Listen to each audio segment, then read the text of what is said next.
जन्माद्यस्य यतोऽन्वयादितरतश्चार्थेषु भिज्ञस्वराट् तेने ब्रह्महृदायः विकवये मुह्यन्ति यत्सूरयः तेजो वारिमृदां यथा विनिमयो यत्र त्रिसर्गो वृषा दाप्ता स्वेन सदा निरस्तकुहकं सत्यं परं धीमहि सत्यं परं धीमहि धर्मप्रोजितकैतवोऽत्र परमो निर्मत्सराणां सतां वेद्यं वास्तवमत्र वस्तुषुवदं तापत्रयोन्मूलनं श्रीमद्भागवते महामुनिकृते किं वा परेरीश्वरः सद्योरुद्यवरुध्यते प्रकृतिभिः शुश्रूषोभिस्तत्क्षणात् निगमकल्पतरोर्गलितं फलं शुकमुखातमृतद्रवसंयुतं पिबत भागवतं रसमालयं मुहुरहो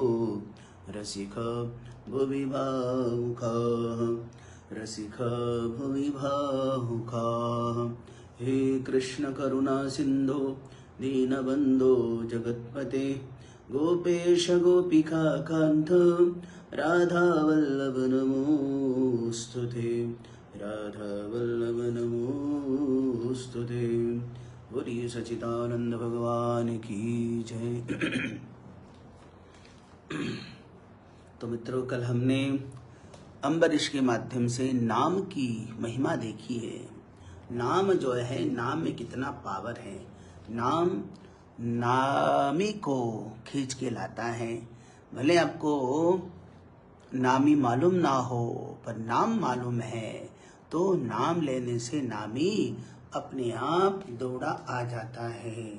इसलिए कहते हैं ना, नाम लिया जिन्होंने, नाम लिया उन्होंने जान लिया सकल शास्त्र का भेद, बिना नाम नरक में गया। आगे का अपने लिए नहीं है। हाँ, नाम तो कलयुग में है, तो नाम कलयुग में बड़ा महान है। तो कल हमने दुर्वासा जी पर चर्चा कर ली। दुर्वासा मुनि ने भी नाम की महिमा जान ली। अब जो है सुखदेव जी परीक्षित को कहते हैं कि जो इक्ष्वाकु वंश कैसे पैदा हुआ है। इक्ष्वाकु वंश जो है उसमें योनाश के पुत्र थे मानधाता, और मानधाता की महारानी थी बिंदुमती। उसके 3 पुत्र थे। एक था पुरुकुत्स, दूसरा अम्बरीश, तीसरा मुचुकुंद। इनकी 50 बहनें थी, 3 भाई और 50 बहनें। और सारी बहनें जो हैं, जो एक बार ऐसा हुआ, दूसरे पुराणों में आता है कि इनकी जो है मानधाता की और ये बिंदुमती महारानी की 50 कन्याएं। तो एक बार सौरभ ऋषि जो है यमुना के जल में तपस्या करते थे, अंदर जल में बैठकर प्राण को रोककर। तो उन्होंने एक बार उनकी आंखें खोले तो देखा कि जल में मछली, एक मादा और एक पुरुष, एक फीमेल और मेल, दोनों प्यार करने लगे थे। मछली का प्यार देखा सौरभ ऋषि ने, तो उन्होंने सोचा कि मैं तो मनुष्य हूं, मैंने तो कभी ये किया नहीं है। इसलिए वो पानी से बाहर आए। बड़े तपस्वी थे, महान तपस्वी थे सौरभ ऋषि। वो सीधे मानदाता के पास पहुंच गए और मानदाता से प्रार्थना कर ली, वो तुम्हारे सुनाए तुम्हारे पास 50 कन्याएं हैं, तो मुझे एक आधी कन्या मेरे साथ ब्याह करके दे दो।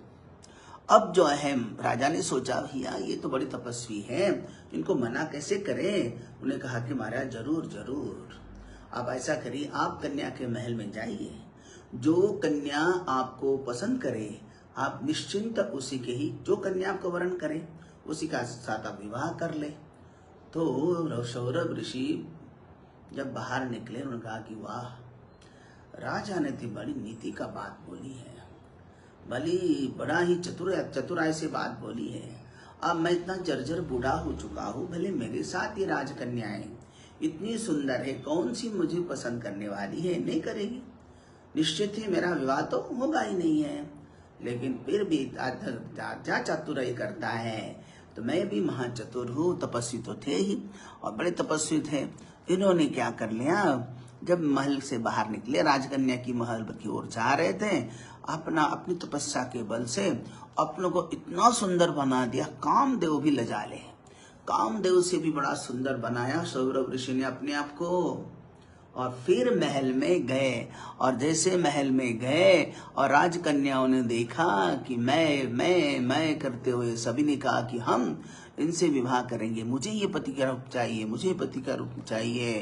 तो सभी जो है 50 कन्याओं ने जो है वो सौरभ ऋषि को वर्ण किया।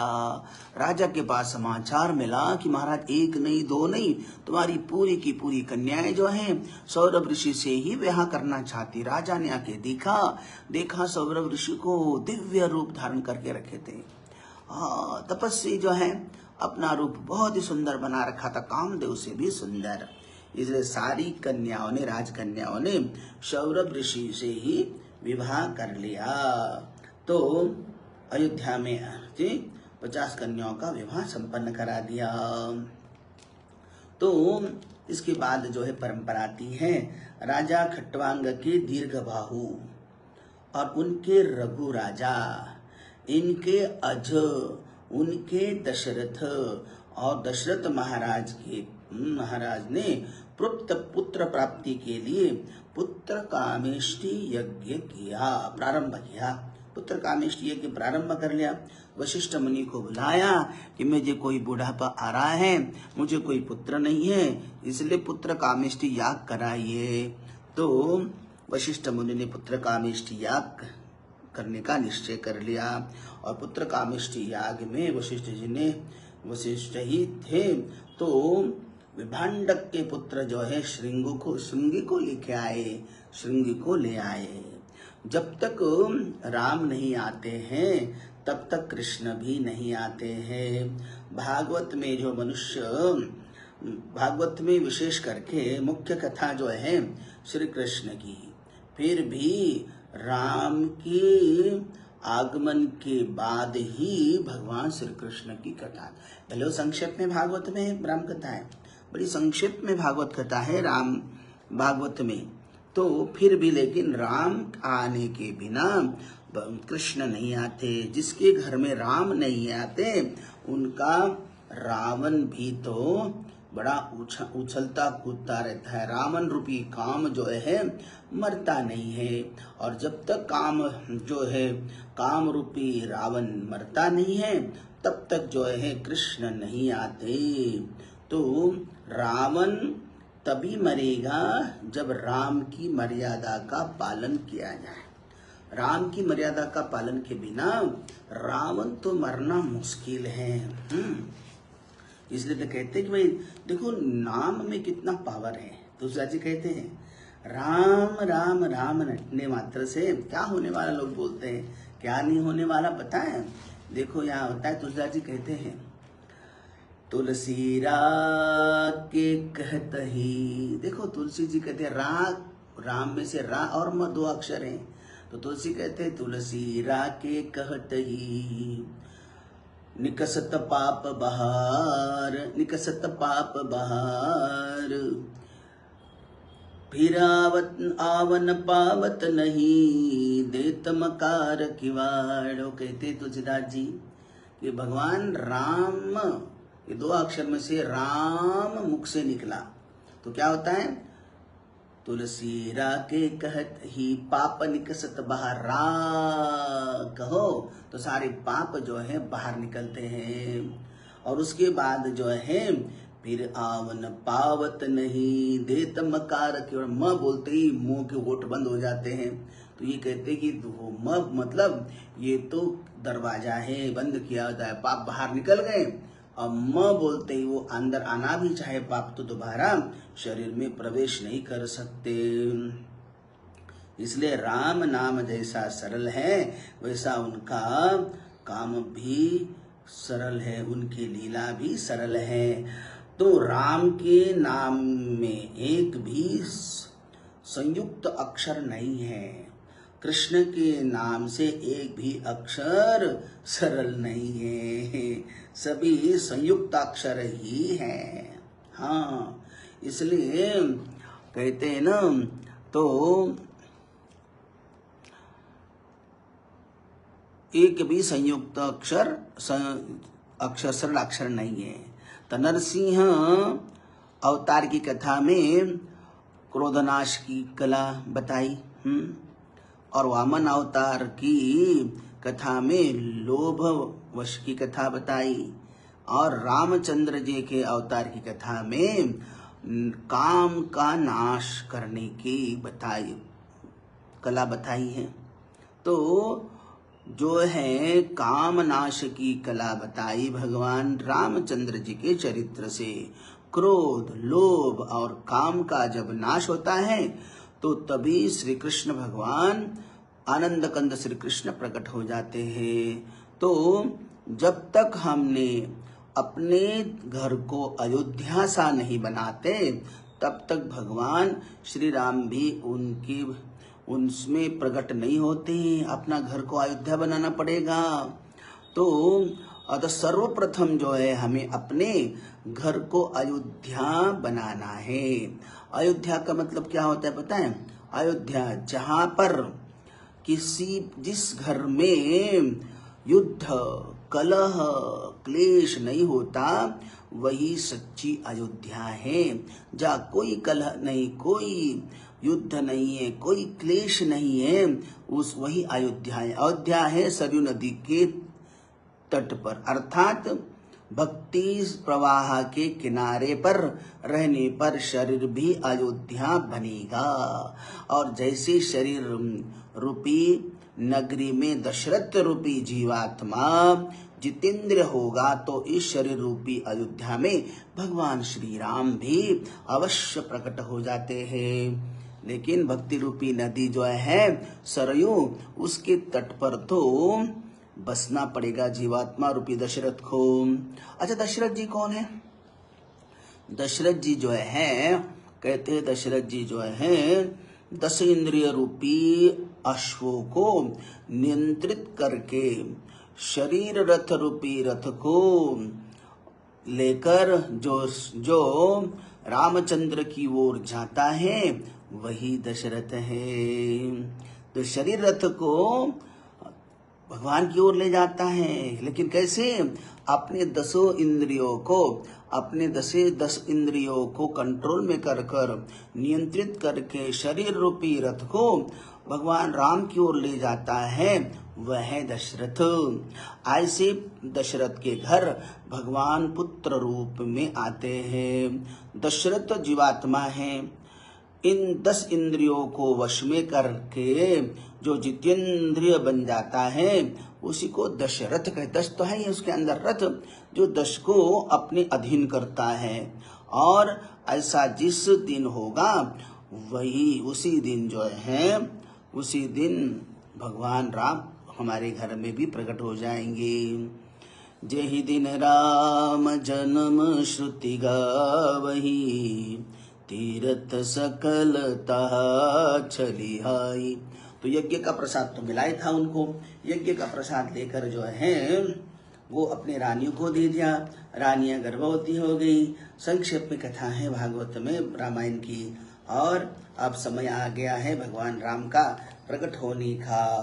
तो कहते हैं कि जेहि दिन राम जन्म श्रुति गावही, तीरथ सकल तहा चलिया आवही। तो पुत्र कामेष्टि के याग से अब जो प्रकट होने वाले भगवान स्वयं भुजम जो हैं वो कहते हैं प्रकट होने वाले हैं। तो सूर समूह विनती करी, सभी देवता जो हैं कौशल अयोध्या में आकर स्तुति करते हैं। सुर समूह विनती करी, पहुँचे निज निज धाम, जगवल्लभ प्रभु प्रगटे, जग निवास प्रभु प्रगटे, अखिल लोक विश्राम। देवता तो स्तुति भगवान की करके चले गए और उसी समय ठीक 12 बज गए थे। मध्याह्न काल का 12 का समय है और वही भगवान जो है भगवान श्री हरि बालक के रूप में, राम के रूप में प्रकट हो गए। बोलो सियावर रामचंद्र भगवान की। तो अखिल लोक विश्राम, देवताओं ने जय जयकार कर लिया, पुष्प वर्षा कर ली। सारी अयोध्या में जो है चारों ओर जो है बधाई बधाई गीत होने लगी। चैत्र मास शुक्ल पक्ष नवमी तिथि मध्याह्न काल में भगवान श्री राम प्रकट हो जाते हैं। भई प्रगट कृपाला दीन दयाला कौशल्या हितकारी, हर्षित महतारी मुनि मनहारी, अद्भुत रूप विचारी, लोचन अभिराम तनु घन श्याम, निज आयुध भुज चारी।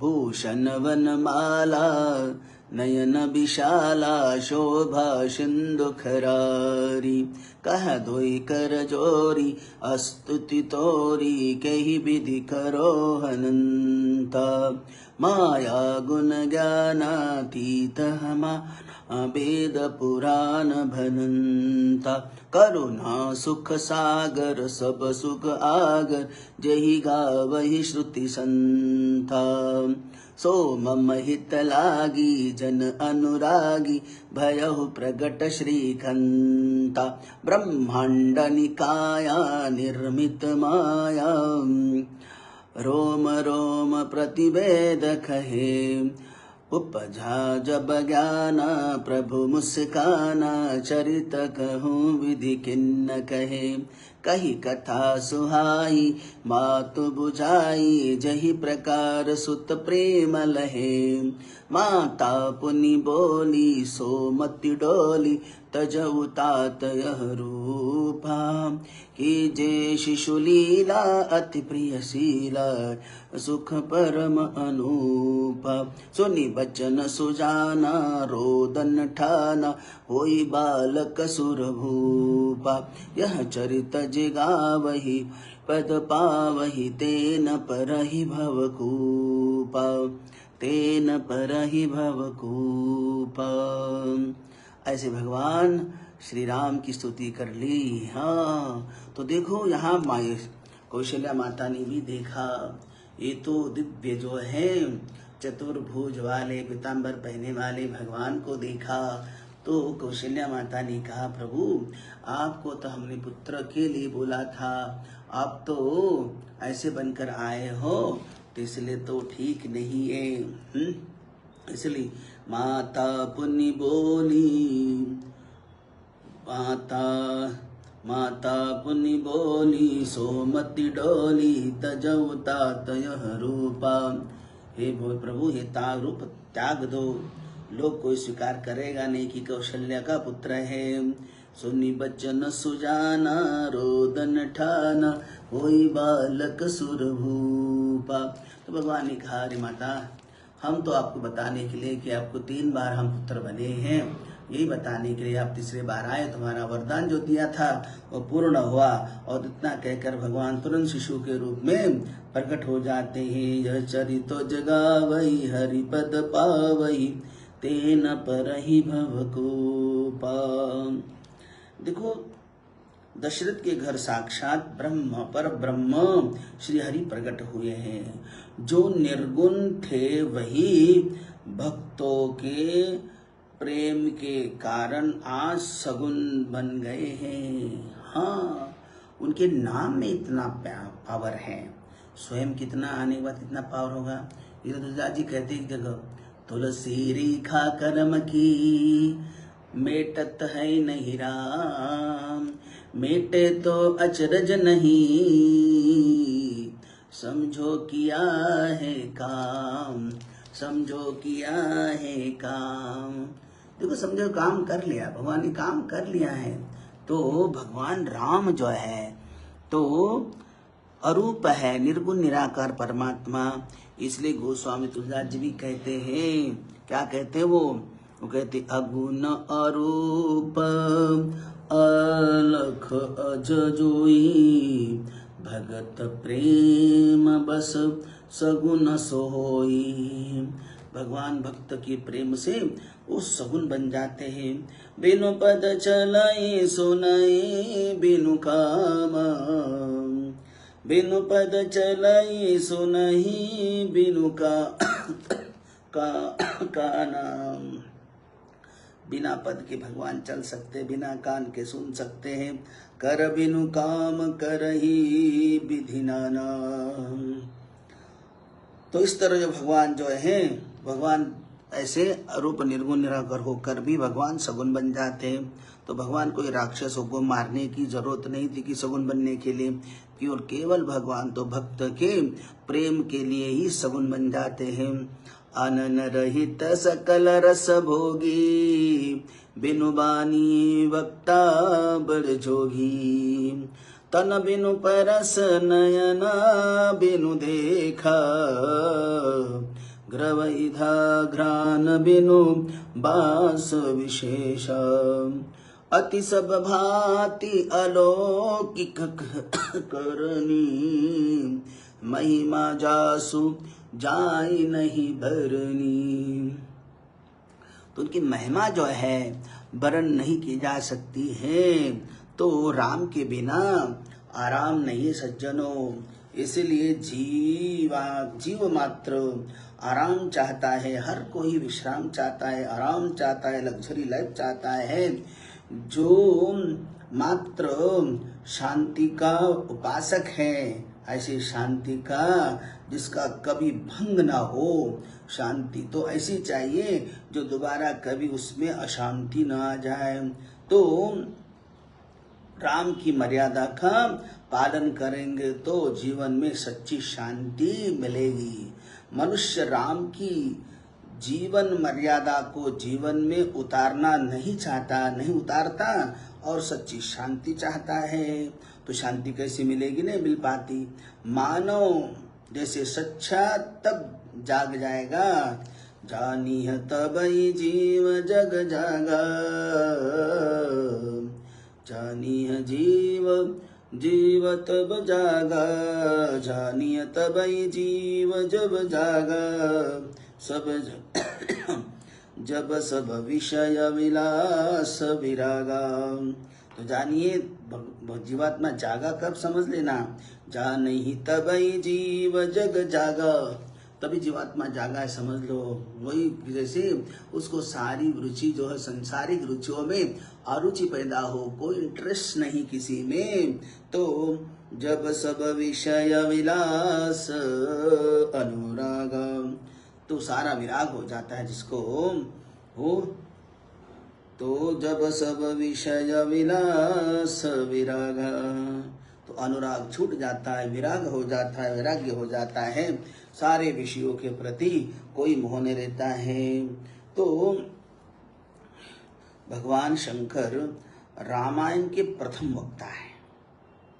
वे जगत को बताते हैं कि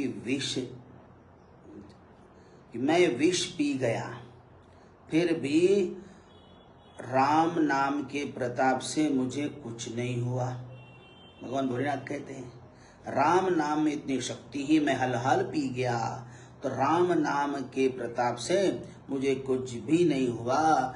जीवन में विष पाने के कई अवसर आते हैं, जीवन में विष पीने के कई प्रसंग आ जाते हैं। जब भी ऐसा कटु प्रसंग आए तो प्रेम से श्री राम जय राम, श्री राम जय जय राम ऐसा बोल के वो संसार रूपी कटु और जहर को पी लेना चाहिए, तो उसमें कोई कष्ट नहीं होगा। राम नाम को जब कंठ में रखेंगे तो वही जहर जो है हलाल कोई हाल बाका नहीं करेगा। संसार का जो प्रतिकूल अनुकूल कर्कश निंदा निंदा आदि जो है वो हमको कोई हानि नहीं पहुंचाएगा। और फिर जो है राम नाम को कंठ में रखेंगे तो अमृत वो आएगा जो विष को नष्ट कर देता है, और राम नाम तो नष्ट कर देगा इस विष को। उसके बाद जो है अपने आप जो है अमृत आ जाता है। तो राम नाम लेकर विष पिए तो वह अमृत बन गया। संसार में भी निंदा और व्याधि आदि विष ही तो है, आदि विषय ही है। ऐसा सांसारिक विष जो है जब भी जलाने लगे आ पहुंचे तो राम नाम का जप कर लेना, राम नाम को हृदय में लगा लेना, राम नाम को अपने कंठ में रख लेना। तो राम नाम जप करना, जब भी परिस्थितियां प्रतिकूल हो जाए तो 15 मिनट बैठ जाइए और उस समय नाम जप कर लीजिए। राम नाम जप कर लिए, जप करो जिससे तो शिव जी को स्मशान में भी शांति मिलती है भाई राम नाम लेने से। तो हम तो अपने घर में बैठकर राम नाम में हमको शांति क्यों नहीं मिलेगी? अवश्य मिलेगी। इसलिए भगवान राम तो अयोध्या में प्रकट हो गए। संक्षिप्त में कहते रामायण जो बाल लीला समाप्त हो गई और भगवान भगवान राम लखन भरत शत्रुघ्न जो है विद्या पढ़ने के लिए गुरु जी के आश्रम में गए।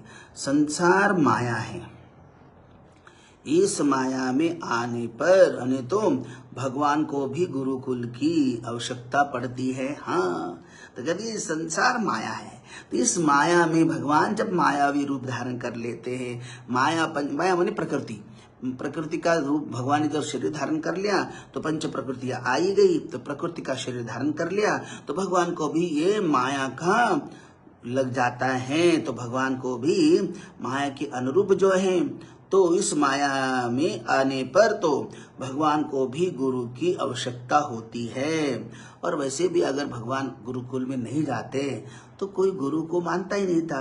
भगवान ने दिखाया मैं अवतारी ब्रह्म विष्णु का अवतार होते हुए भी मैं गुरु के शरण जा रहा हूँ। किसी सद्गुरु के अनुग्रह के बिना मन सदा के लिए पवित्र नहीं हो सकता। तो संसार में आने पर भगवान को अपने स्वरूप का विस्मरण होता है और गुरु की आवश्यकता होती है। तो देखो गुरु की आवश्यकता होती है। भगवान ने दिखाया, नहीं भी गए तो वो भगवान तो सभी ज्ञानी सर्वव्यापक है, शरीर धारण किया, फिर भी भगवान ने परंपरा को नहीं तोड़ा, गुरुकुल गए। गुरुकुल में शीघ्र ही अपनी 64 विद्याओं का अध्ययन करके राजमहल में चारों लौट कर आए हैं। और लौट कर आने के बाद विश्वामित्र जो है, अब उनको विश्वामित्र का अयोध्या में आगमन हो जाता है। राजा दशरथ ने बड़ा स्वागत कर लिया, ब्रह्मर्षि है विश्वामित्र। तो राजा दशरथ ने बड़ा विस्तार उनका बड़ा ही स्वागत कर लिया, सिंहासन पर बिठाया, चरण धो लिए, चरणामृत ले लिया और हाथ जोड़कर कहने लगे, तो आप बताइए आपका अयोध्या में किस प्रयोजन से आगमन हुआ है? राजा दशरथ ने, आप चाहे तो मैं अपना सारा राज्य दे दूं। हाँ, आप बताइए क्या करना है? तो अभी तो कुछ बोला नहीं है। तब फिर विश्वामित्र ने कहा कि हमें और कुछ नहीं चाहिए, ना राज्य चाहिए, ना आपके प्राण चाहिए, हमें तो केवल राम लखन चाहिए। हमें तो राक्षस बड़े ही सताते हैं, यज्ञ नहीं करने देते हैं। तो दशरथ महाराज को एकदम शौक लग गया और वो कहते हैं, देह प्राण ते प्रिय कछु नाही, सो मुनि देव निमिष एक माही। एक क्षण में मैं अपने प्राण दे सकता हूँ, सारा राज्य दे सकता हूँ, लेकिन आपने जो मांगा है वो मैं नहीं दे पाऊंगा। सब सुत प्रिय मोई प्राण की नाही, राम देत नहीं बनई गोसाई, राम देत बनही नहीं गोसाई। हाँ, मुझे तो सारे मेरे चारों पुत्र तो प्राण से जैसे प्यारे हैं, लेकिन राम लखन तो नहीं दे पाऊंगा। तो मुझसे मेरे राम को दूर ना करो महाराज, ब्रह्मर्षि विचार करके मांगो। श्री राम लक्ष्मण हाथ में धनुष लेकर तो वहां पहुंच गए सभी। तो ब्रह्मर्षि ने भी उनका दर्शन किया, प्रणाम किया। वो भगवान सारी चारों ने ऋषियों का प्रणाम किया, आशीर्वाद दिया। विष्णु ने देखा मन ही मन, वाह, दिव्य ब्रह्म ही एक मानव के रूप में प्रकट हुआ है। तो अब वशिष्ठ मुनि ने समझाया, महाराज मांगने वाला देखो कौन है, ब्रह्मर्षि है, विश्वामित्र है, इसलिए दे दो। वो देने से ही इनका ही इसमें हित है, कीर्ति है। गुरु के कहने पर राम लखन को विश्वामित्र को सौंप दिया। विश्वामित्र तुरंत राम लखन जो है श्री राम भगवान और लखन जो है धनुष बाण लेकर गुरु के बगल में खड़े हो गए। चलने के लिए प्रस्थान शुरू हो गया। रथ आया, रथ में गुरुदेव बैठे। आए तो थे अपने रास्ते से, लेकिन अब तो है राजकुमार साथ में, तो रथ में बैठकर निकल पड़े। देखो भगवान राम हमेशा धनुष्य बाण अपने साथ रखते हैं। मनुष्य जो धनुष्य जो है, मनुष्य सावधान नहीं रहता, लेकिन भगवान राम बने ईश्वर का अवतार है, विष्णु का अवतार है, फिर भी हमेशा धनुष्य बाण रखते। धनुष्य बाण के बिना राम के दर्शन आपको कहीं नहीं होते होंगे, कहीं नहीं है। बिना धनुष्य बिना बाण प्रतिमा बनती ही नहीं है। चाहे राज्यासन हो या कहीं पर हो, राज्य आसन पर बैठे हो, चाहे वो अंतपुर में सीता जी के पास उनके हाथों में धनुष्य बाण होते ही है। तो उपनिषद में भी कहा है, प्रणवो ही धनुः, मतलब उपनिषद में धनुष्य को ओंकार की उपमा दी गई है। ओंकार है तो भगवान के हाथ में प्रणवो ही धनुः, तो ओंकार ही धनुष्य है।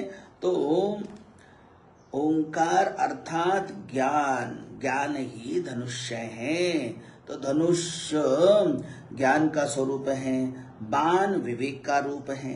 तो धनुष्य जो भगवान राम के हाथ में जो है वो जो है ज्ञान है, और बाण जो है वो भगवान का जो है विवेक है।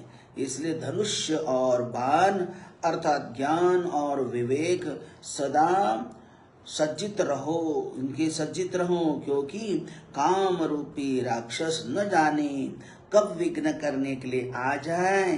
काम राक्षस तुम्हारे पीछे, हमारे पीछे दौड़ रहे हैं और हमें पराजित करने आ रहे हैं। तो राम की भांति धनुष्य जो है, धनुष्य बाण से सदा सज्जित रहना, धनुष्य ज्ञान और विवेक से सज्जित रहना। ज्ञान और विवेक को जो सदा अपने मगज में रखना है, तो राक्षस बाधा पैदा नहीं कर पाएंगे, तो राक्षस हमको पराजित नहीं कर पाएंगे। इसलिए कहते हैं कि यज्ञ से चित्त शुद्धि होती है, और चित्त शुद्धि का फल है परमात्मा की प्राप्ति। तो सभी इंद्रिया यज्ञ मंडप के द्वार हैं। तो अभी विश्वामित्र लेकर आए और कहते हैं रास्ते में जो है ना ताड़का आदि को भी मार दिया, चलो जल्दी उसको, राक्षस को ज्यादा विश्वास नहीं करते, और वो यज्ञ के लिए सुरक्षा के लिए पहुंच गए। विश्वामित्र ने यज्ञ प्रारंभ कर लिया। भगवान राम और लखन जो है यज्ञशाला के द्वार पर खड़े हैं। तो सभी इंद्रियां यज्ञ मंडप के द्वार है। हाँ, जैसे भगवान यज्ञ मंडप के द्वार पर नजर रख रहे हैं, तो यज्ञ में काम, क्रोध, लोभ, मोह आदि राक्षस बाधा करने के लिए आते हैं। यही काम, क्रोध, लोभ जो विश्वामित्र के यज्ञ में जो है, भले उनके नाम रामायण में और डाले हैं, तो इस महायज्ञ में विषय रूपी मारीच बाधा डालता है। राक्षस तो आते ही हैं, लेकिन मारीच जो है वो कौन है? कहते हैं कि मारीच जो है तो विषय रूपी रस जो है वही मारीच बाधा डालता है। द्वार पर राम लक्ष्मण को स्थापित करेंगे तो काम, क्रोध, वासना रूपी मारीच सुबाहु विघ्न करने नहीं आ सकते। आएंगे तो वो मारे जाएंगे। जैसे भगवान ने इनको सबको मारा, और मारीच को तो बिना तीक्ष्ण बाण मार के उसको लंका पार, समुद्र के पार फेंक दिया। तो इस तरह जो है यज्ञ पूर्ण हुआ, पूर्णाहुति हुई संक्षेप में। उसके बाद भगवान के लिए उधर से जनक महाराज जी का पत्र आया। विश्वामित्र के लिए पत्र देखा और निमंत्रण आया कि आप धनुष्य यज्ञ देखने आइए। तो राम लखन को लेकर सब विश्वामित्र जी चल पड़े। रास्ते में अहिल्या कि जो शिला देखी और भगवान के चरण पर चरण की धूल लगी और उनको दिव्य रूप प्रकट हुआ। हाँ। फिर अहिल्या जो है पूर्वव्रत सुंदर हो गई। अहिल्या अर्थात हमारी बुद्धि। हाँ, अहिल्या अर्थात हमारी बुद्धि, मात्र काम सुख का ही विचार करने वाली हमारी बुद्धि धीरे धीरे धीरे धीरे जड़ पत्थर सी बन जाती है। बुद्धि में केवल वासना और भोग के ही पड़े रहते हैं, एंजॉय ही करना है। तो कोमल बुद्धि ही ईश्वर के पास जा सकती है। वो जड़ बुद्धि, काम वासना से जड़ हुई बुद्धि ईश्वर के पास नहीं जा पाती है। तो इसीलिए इस जड़ बुद्धि को कृष्ण कीर्तन से आनंद नहीं मिलता, क्योंकि पहले ही विषय से वो जड़ हो चुकी है। उसको भगवान के भजन में कोई आनंद रस आता नहीं है, बोर हो जाता है, तो उसको आनंद नहीं मिलता। क्योंकि काम सुख का चिंतन करते रहने से बुद्धि पत्थर जैसी बन जाती है। और जड़ बुद्धि चेतनमयी कैसे हो सकती है? जब कोई सद्गुरु संत महात्मा मिल जाते हैं, तभी जब किसी पवित्र संत की शरण जाओ या किसी पवित्र संत चरण की रज पावन करने के लिए मिल जाती है, तभी वो बुद्धि जो है, जैसी अहिल्या जो है भगवान के चरण की धूलि से ही वो दिव्य रूप को प्रकट हो गई। उसी तरह जब तक जीवात्मा को भी पवित्र संत की चरण रज पावन नहीं करती, पत्थर सी जड़ बुद्धि प्रभु की चरणों से जागृत होने के लिए उसको संत की सेवा शरण और जाना ही पड़ेगा। चरणायुक्त बना देती है जब वो संत के सानिध्य में जाएगा। तो इसलिए कहते हैं, इस तरह जो है भगवान ने उस अहिल्या को भी उद्धार किया। तो इस याद रखना, लेकिन अर्थात अहिल्या का अर्थ होता है बुद्धि। और हमारी बुद्धि जो है जड़ नहीं बनने देना, लेकिन जड़ बनती है इन वासनाओं से, इन तृष्णाओं से, इन कलहों से वो जड़ बन जाती है।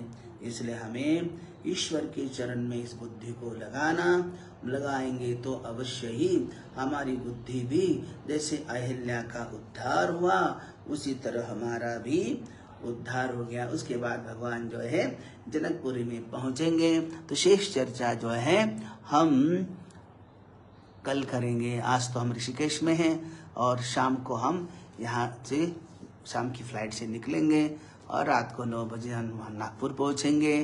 कैसे भी अभी सुबह प्रोग्राम है, इसलिए हमने सुबह ही अपना क्लास जो है भागवत का क्लास निपटा दिया। अपना टाइम तो ऐसा 2 से 3 रहता है, 2 से 2:30-3 बजे रहता है, लेकिन आज हमने अब बाद में समय नहीं मिलने वाला, इसलिए हमने सज्जनों अभी किया है।